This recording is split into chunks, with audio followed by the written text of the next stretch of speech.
नमस्कार दोस्तों, आपका स्वागत है जीएसबी संजय में। आज हम पढ़ेंगे सेवा क्षेत्र के बारे में, सर्विस सेक्टर। तो आज हमें पढ़ना है कि सेवा क्षेत्र किसे कहते हैं, सेवा क्षेत्र का महत्व क्या है, मतलब उसकी विशेषता क्या है। प्रमुख सेवा क्षेत्र मतलब पर्यटन हुआ, व्यापार, होटल, रेस्टोरेंट, ये जो क्षेत्र है ना, उनके बारे में पढ़ना है। सेवा क्षेत्र की प्रमुख समस्याएं क्या है, इसके बारे में देखना है। साथ में सेवा क्षेत्र की प्रमुख योजनाएं या जो सरकार ने सुधार के प्रयास किए हैं और जो विभिन्न सेवा क्षेत्रों को जो सरकार सुविधा देती है, उसके बारे में आज हमें अपने वीडियो में देखना है। तो आइए हम शुरू करते हैं। सबसे पहले देखते हैं कि सेवा क्षेत्र क्या है। देखो, सेवा क्षेत्र अर्थव्यवस्था के 3 क्षेत्र होते हैं। अर्थव्यवस्था के कितने क्षेत्र होते हैं? 3। पहला क्षेत्र होता है कौन? प्राथमिक क्षेत्र, जिसे अपन कृषि क्षेत्र बोलते हैं। दूसरा क्षेत्र होता है द्वितीय क्षेत्र, जिसे अपन औद्योगिक क्षेत्र बोलते हैं। और तीसरा क्षेत्र होता है तृतीय क्षेत्र, जिसे अपन सेवा क्षेत्र बोलते हैं। तो कृषि और औद्योगिक क्षेत्र के बारे में हम पिछले वीडियो में देख चुके हैं, जिनके बारे में आप जानकारी के लिए लिंक डिस्क्रिप्शन में दी गई है या प्ले लिस्ट में जाके आप उसमें देख सकते हैं। इकोनॉमी वाली प्ले लिस्ट में वो वीडियो दिए गए हैं। आज हमें पढ़ना है सेवा क्षेत्र के बारे में। सेवा क्षेत्र वह है जिसकी वर्तमान जीडीपी में सबसे ज्यादा योगदान है, बहुत सारा रोजगार देता है, और जो भारत में वर्तमान में जो भारत निर्यात में जो अपना योगदान दे रहा है, उसमें सबसे महत्वपूर्ण भूमिका सेवा क्षेत्र की आ जाती है। आपको पता होगा कि जो बैंकिंग है वो सेवा क्षेत्र है, जो बीमा है वो सेवा क्षेत्र है, जो व्यापार है वो सेवा क्षेत्र है, जो होटल रेस्टोरेंट वो सेवा क्षेत्र है, जो पर्यटन है वो सेवा क्षेत्र है।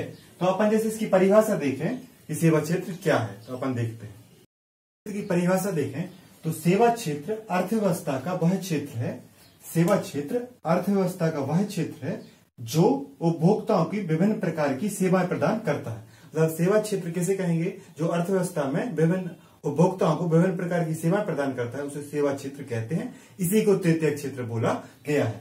प्रमुख सेवा क्षेत्र के उदाहरण है बैंकिंग, पर्यटन, होटल व रेस्टोरेंट।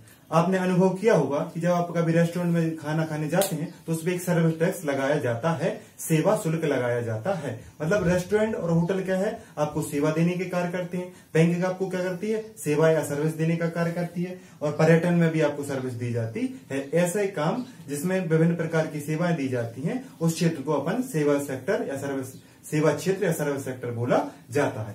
तो आप एक बार परिभाषा फिर से देख लीजिए। सेवा क्षेत्र अर्थव्यवस्था का वह क्षेत्र है जो उपभोक्ताओं के लिए, इसमें फोकस में क्या रखता है? उपभोक्ताओं के लिए विभिन्न प्रकार की सेवाएं दी जाती हैं, उसे सेवा क्षेत्र बोलते हैं। और सेवाई क्षेत्र क्या होता है?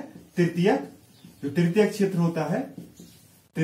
होता है उसे सेवा क्षेत्र बोला जाता है। और सेवा क्षेत्र की सबसे बड़ी विशेषता है कि जीडीपी में इसका सर्वाधिक योगदान है। वर्तमान में सबसे ज्यादा योगदान किसका है? जीडीपी में सेवा क्षेत्र का है। और जो निर्यात करने में सबसे महत्वपूर्ण भूमिका जिस क्षेत्र की है, क्या है कि वो प्राथमिक क्षेत्र और द्वितीय क्षेत्र के संयोजन से निर्यात वस्तुओं को विदेश में निर्यात करता है, इसलिए सेवा क्षेत्र महत्वपूर्ण हो जाता है। इसलिए अब हम सेवा क्षेत्र के प्रमुख सेवा क्षेत्र के महत्व को समझने की कोशिश करते हैं। तो आइए हम समझते हैं सेवा क्षेत्र के महत्व। सेवा क्षेत्र का सबसे पहला महत्व है कि यह प्राथमिक क्षेत्र और द्वितीय क्षेत्र के संयोजन मतलब जोड़ने का कार्य करता है। प्राथमिक क्षेत्र और द्वितीय क्षेत्र को जोड़ने का कार्य कौन करता है? सेवा क्षेत्र। अपन इसको एक उदाहरण से समझते हैं। मान लो कृषि क्षेत्र के कच्चे माल को उद्योग तक पहुंचाने में परिवहन का प्रयोग किया जाएगा। तो जो परिवहन है वो क्या है? सेवा क्षेत्र।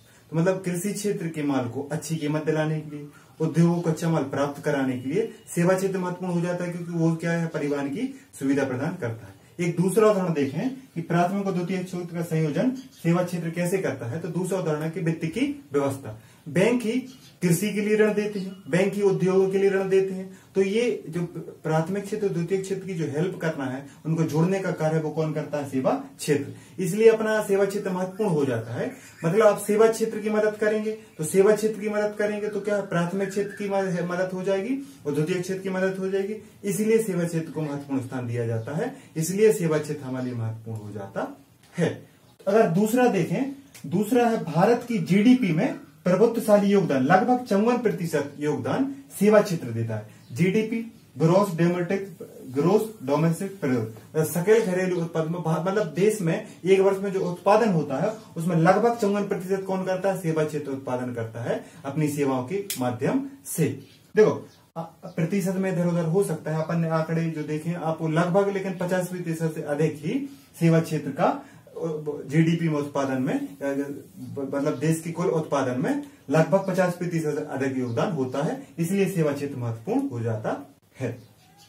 अब विदेशी प्रत्यक्ष निवेश के एकत्रीकरण में मतलब एफडीआई, फॉरेन डायरेक्ट इन्वेस्टमेंट, मतलब जो विदेश से अपन बड़े बड़े मल्टीनेशनल कंपनियों से जो भारत में इन्वेस्ट करने के लिए आती हैं, वो ज्यादातर कहाँ करती हैं, लगभग सेवा क्षेत्र में करती हैं। और उनके लिए जो सुविधाएं देने का कार्य करता है, उनको जो बुलाने का कार्य करता है, उनको आकर्षण का जो कार्य करता है, वो भी कौन करता है, सेवा क्षेत्र करता है। क्योंकि आपके इधर संचार की सुविधा होगी, आपके इधर परिवहन की सुविधा होगी, आपके इधर अच्छी बैंकिंग व्यवस्था होगी, तभी विदेशी निवेश या एफडीआई आपके देश में आएगा। तो एफडीआई लाने में सेवा क्षेत्र की महत्वपूर्ण भूमिका हो जाती है, इसलिए सेवा क्षेत्र महत्वपूर्ण है।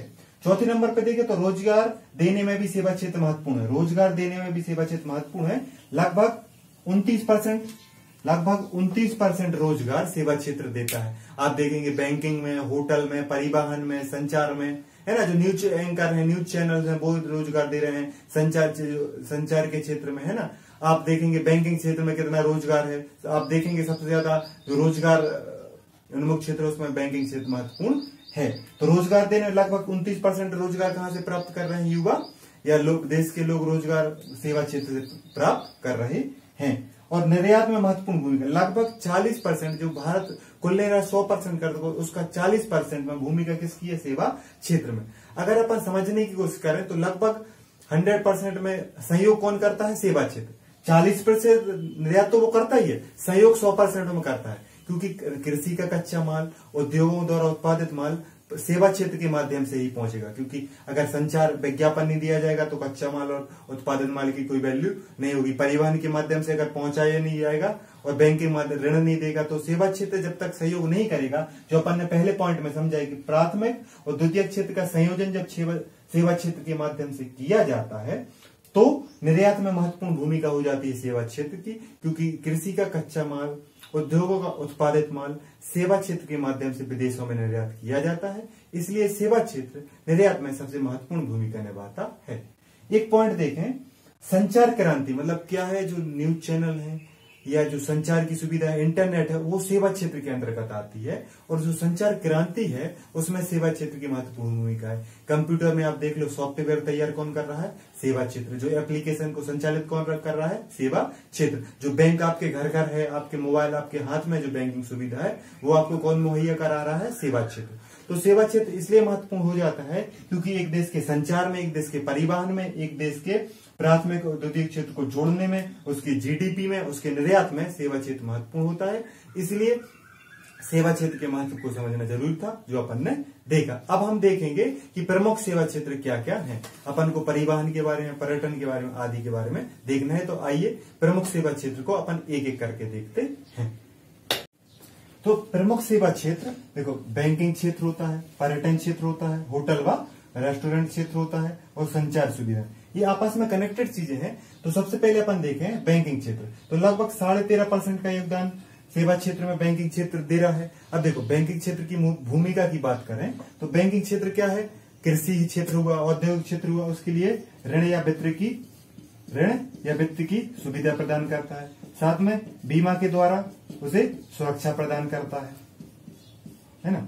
अपन बैंकिंग क्षेत्र को समझे, देखो भारत में बहुत सारे राष्ट्रीयकृत बैंक हैं, निजी बैंक हैं, जो आपको घर बैठे बैंकिंग दे रहे हैं, इंटरनेट बैंकिंग दे रहे हैं। आप बैंक में जाके बहुत सारी सुविधाएं दे रहे हैं। आप उनसे ऋण ले सकते हैं, आप अपने धन को जमा कर सकते हैं, बैंकों के माध्यम से बीमा करवा सकते हैं, आप उनके माध्यम से टैक्स को पे कर सकते हैं ना। तो ये सारी सुविधाएं बैंकिंग क्षेत्र दे रहा है, तभी प्राथमिक और द्वितीयक क्षेत्र चल पा रहे हैं, है ना। ऋण दे रहा है, वित्त की सुविधा दे रहा है, बीमा सुरक्षा दे रहा है। मतलब अगर कोई फैक्ट्री में आग लग जाए, अगर उस फैक्ट्री का बीमा है, तो उसके लिए सुरक्षा प्रदान कौन करता है, बैंकिंग क्षेत्र कर रहा है। किसके माध्यम से, बीमा कंपनी भी है, लेकिन वो कनेक्टेड आज किस क्षेत्र में हो गई है, बैंकिंग क्षेत्र में हो गई है। किसानों के लिए भी प्रधानमंत्री फसल बीमा योजना, जैसे अपन ने औद्योगिक क्षेत्र के तहत देखा था, तो उसमें भी क्या है, बैंकिंग क्षेत्र आपकी मदद कर रहा है। केसीसी, किसान क्रेडिट कार्ड, किसानों को ऋण देने का काम, विभिन्न कंपनियों को ऋण देने का काम कौन कर रहा है, बैंकिंग क्षेत्र कर रहा है।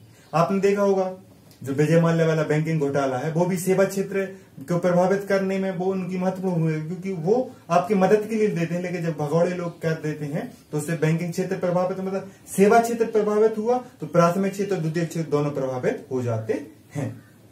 अगर अपन पर्यटन क्षेत्र की बात करें, देखो पर्यटन क्षेत्र में सहयोग करता है होटल व रेस्टोरेंट क्षेत्र और संचार क्षेत्र। मतलब आप मान लो उदाहरण के तौर पे अपन खजुराहो को लें, खजुराहो को देखो, मध्य प्रदेश में एक खजुराहो क्या है, पर्यटन स्थल है। तो पर्यटन स्थल पे आप जाएंगे तो आपको रुकने की व्यवस्था कौन देगा, होटल और रेस्टोरेंट में आप रुकेंगे, खाने की व्यवस्था होटल और रेस्टोरेंट में। और जो संचार सुविधाएं हैं, इंटरनेट के वास्ते संचार सुविधा, मतलब खजुराहो का जो प्रचार है या जो विज्ञापन है वो कौन करेगा, संचार क्षेत्र करेगा। और पर्यटन क्षेत्र की भूमिका है वहां के लोगों के लिए रोजगार देने में, वहां की संस्कृति को सारे विश्व में फैलाने में।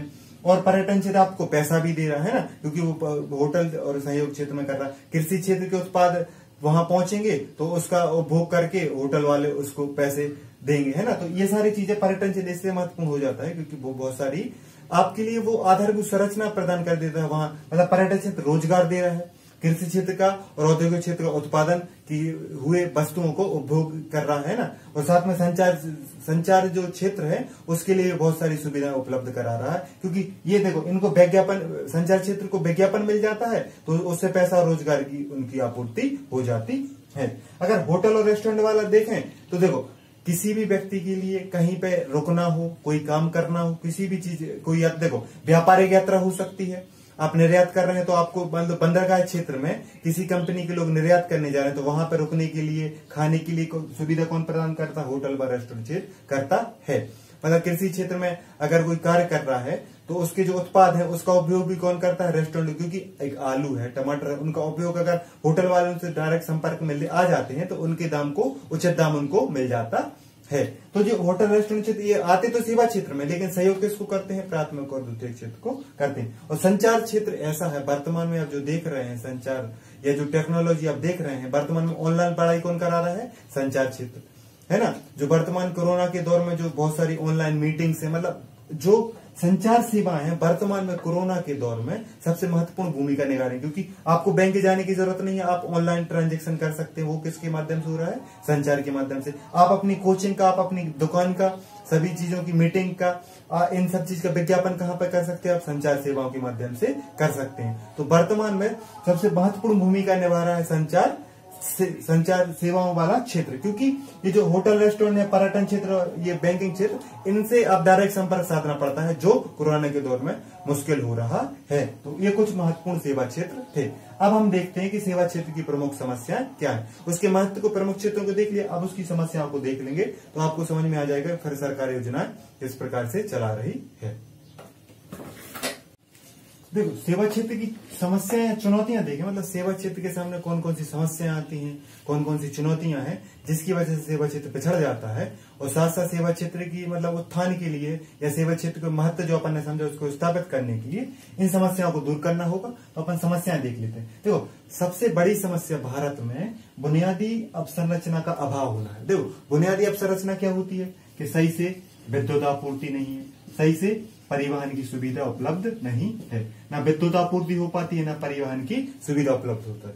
मान लो आपको जो ग्रामीण क्षेत्र है वहां पे बैंकिंग सुविधाएं आपको पहुंचाना है, तो अब ग्रामीण से देखो बैंक सिस्टम चलता है पूरा कैसे, ऑनलाइन, कैसे पे चलता है, कंप्यूटर पे। अगर आप विद्युत सही समय पे नहीं रहेगी तो वो आप बैंकिंग क्षेत्र जो ग्रामीण क्षेत्र में आप स्थापित करना चाहते हैं, वित्तीय समावेशन में सभी लोगों को शामिल करना चाहते हैं, तो उस चीज का आप सही से प्रयोग नहीं कर पाएंगे। अगर विद्युत क्षेत्र, परिवहन क्षेत्र, आधारभूत संरचना मतलब अच्छी बिल्डिंगें होनी चाहिए, अच्छे कर्मचारी होने चाहिए, अच्छी विद्युत सुविधा होनी चाहिए, अच्छी परिवहन की सुविधा होनी चाहिए, अच्छे कंप्यूटर मुहैया करे जाने। जब तक आप बुनियादी संरचना को ठोस नहीं करेंगे तब तक आप ना सेवा क्षेत्र को बढ़ा सकते हैं ना किसी अन्य क्षेत्र को, क्योंकि किसी भी चीज को स्थापित करने में बुनियादी अवसंरचना की जरूरत होती है। आप फैक्ट्री लगाएंगे तब आपको विद्युत चाहिए, आपको कच्चे माल को लाने, उत्पादन माल को भेजने, परिवहन हुआ, विद्युत हुआ, ये बुनियादी अवसंरचना में सबसे महत्वपूर्ण भाग होते हैं। आप देखेंगे कि ग्रामीण क्षेत्र में बैंकिंग क्षेत्र का विस्तार, होटल, पर्यटन क्षेत्र के विस्तार न होने का सबसे प्रमुख कारण है विद्युत और परिवहन की समस्या, क्योंकि बहुत सारे पर्यटन के इतने अच्छे क्षेत्र हैं भारत में कि जहां पे पर्यटन क्षेत्र को बहुत अच्छे से विकसित की अपार संभावना है। जो यूनेस्को है उसने कहा कि भारत में पर्यटन के लिए अपार संभावना है, लेकिन सबसे बड़ी कमी क्या है, बुनियादी अवसंरचना पर। वहां पहुंचने के लिए सड़क नहीं है, अगर पहुंच गए तो रुकने के लिए होटल और रेस्टोरेंट नहीं है। अगर ये सारी चीजें हैं तो समय पे आपको विद्युत और अन्य सुविधा उपलब्ध नहीं कराई जा पा रही, जिस वजह से पर्यटन क्षेत्र, होटल उद्योग क्षेत्र, साथ में सेवा क्षेत्र पिछड़ रहा है। तो ये प्रमुख समस्या क्या है? बुनियादी अवसंरचना की कमी, जिसमें विद्युत और परिवहन प्रमुख भूमिका में है। इस समस्या का अभाव है, इसको दूर करके आप सेवा क्षेत्र को सुधार कर सकते हैं।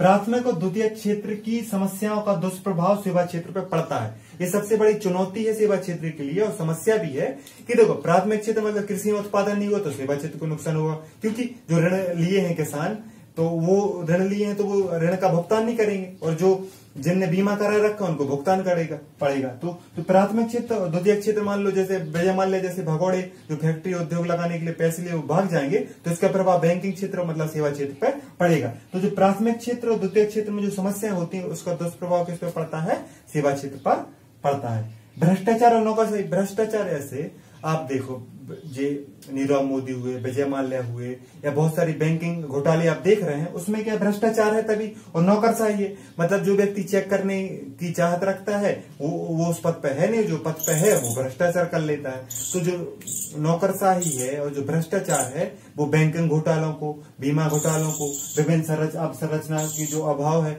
वहां पे राजनीतिक तौर पे जो घोटाले की जाते हैं, उससे विद्युत कंपनियां प्रभावित होती है, परिवहन की, क्योंकि सड़क बनाने में घोटाला कर लिया, सड़क नहीं बन पाई, विद्युत पहुंचाने में घोटाला कर लिया, विद्युत नहीं पहुंच पाई, साथ में विद्युत क्षेत्र में और भी कमियां हैं। तो इस प्रकार की जो भ्रष्टाचार और नौकरशाही है, ये पूरे देश को खोखला कर रहा है। इसी प्रकार ये सेवा क्षेत्र को, प्राथमिक क्षेत्र को, द्वितीय क्षेत्र को, क्योंकि भ्रष्टाचार वो चीज है जो काम को करने ही नहीं देती, काम को पीछे भी ढकेल देती है। क्योंकि भ्रष्टाचार से देश, लोग, समाज, सारे लोग पीछे हो जाते हैं, और ऐसी प्रवृत्ति को फायदा मिलता है, जिससे कुल मिलाके होता क्या है? नुकसान ही होता है।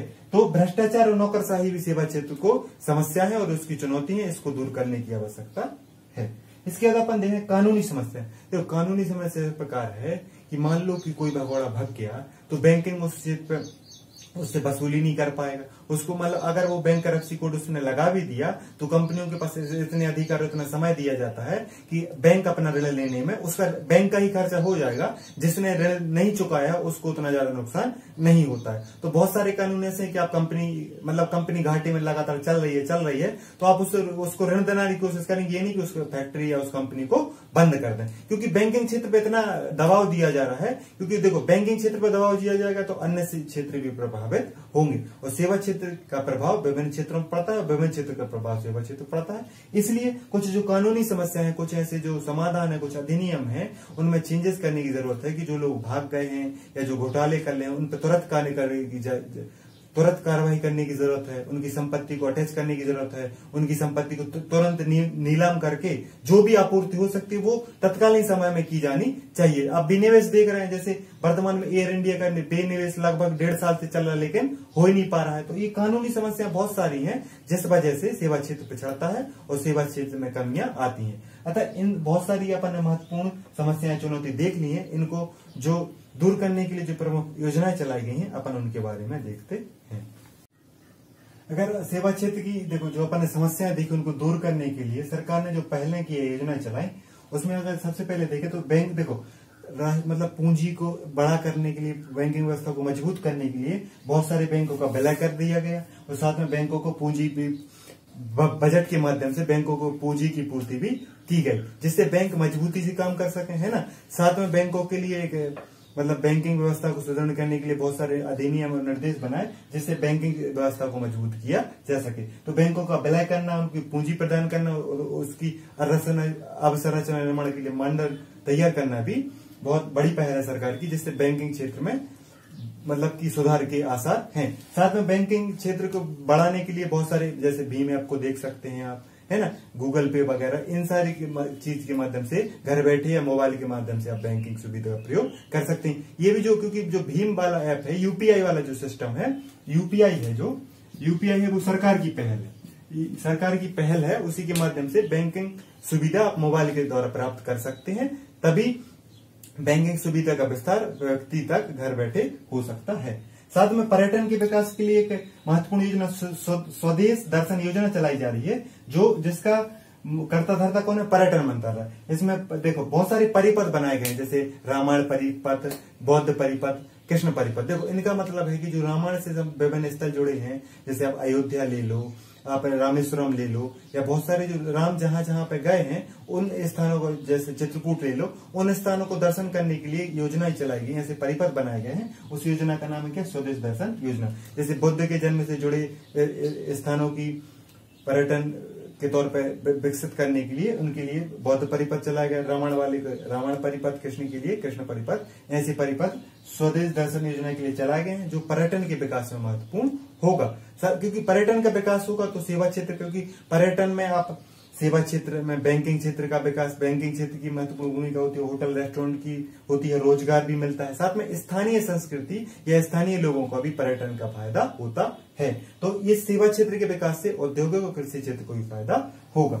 अब निर्यात को व्यवस्थित करने के लिए, निर्यात की सुविधा देने के लिए 1982 में एक्जिम बैंक, इंपोर्ट और एक्सपोर्ट बैंक की स्थापना 1982 में की गई थी, जो आपके लिए निर्यात वाली चीजों के लिए, आपको निर्यात करने के लिए लोन भी देता है, निर्यात पर फोकस करता है। अगर आप कोई चीज निर्यात कर रहे हैं तो आपके लिए वित्त की व्यवस्था, आपके लिए बहुत सारी फाइनेंसिंग सुविधा प्रदान करता है। कौन? एक्जिम बैंक। ये सरकार की बहुत बड़ी पहल थी, जो निर्यात में बहुत ज्यादा सहयोग देता है, क्योंकि सेवा क्षेत्र जितना निर्यात बढ़ेगा उतना सेवा क्षेत्र को फायदा होगा, क्योंकि वो इंटरलिंक है। अब राष्ट्रीय दूरसंचार पॉलिसी 2012 में बनाई गई कि आपका गांव प्रत्येक पंचायत में ब्रॉडबैंड कनेक्शन देना है, इंटरनेट कनेक्शन देना है ना, सभी के लिए। अब वर्तमान में देख रहे हैं बहुत सारे ऐसे चैनल हैं जो आपको ऑनलाइन शिक्षा देंगे। सरकार खुद कोशिश कर रही है कि राष्ट्रीय ऐसी संचार सुविधा हो जाए, क्योंकि जब आप इंटरनेट की ब्रॉडबैंड पहुंचाएंगे तभी तो आप संचार के साधनों को पहुंचाएंगे, क्योंकि मोबाइल देने और कंप्यूटर देने से आप संचार नहीं कर सकते। आपके लिए इंटरनेट की सुविधा, बहुत सारी केबल सुविधा आदि देने से, इसीलिए राष्ट्रीय दूरसंचार पॉलिसी बनाई गई, जिसके माध्यम से प्रत्येक पंचायत में कनेक्शन देना है ना, सभी के लिए संचार की सुविधा प्रदान करना है। तो आज की वीडियो में अपन ने सेवा क्षेत्र के महत्व को समझा कि सेवा क्षेत्र कितना महत्वपूर्ण, उसकी समस्याओं को और सरकार की पहलों को समझा। उम्मीद करता हूँ आपको वीडियो अच्छा लगा होगा। अच्छा लगा तो लाइक करें, शेयर करें और जुड़े रहें जीएस विद संजय के साथ। नमस्कार दोस्तों।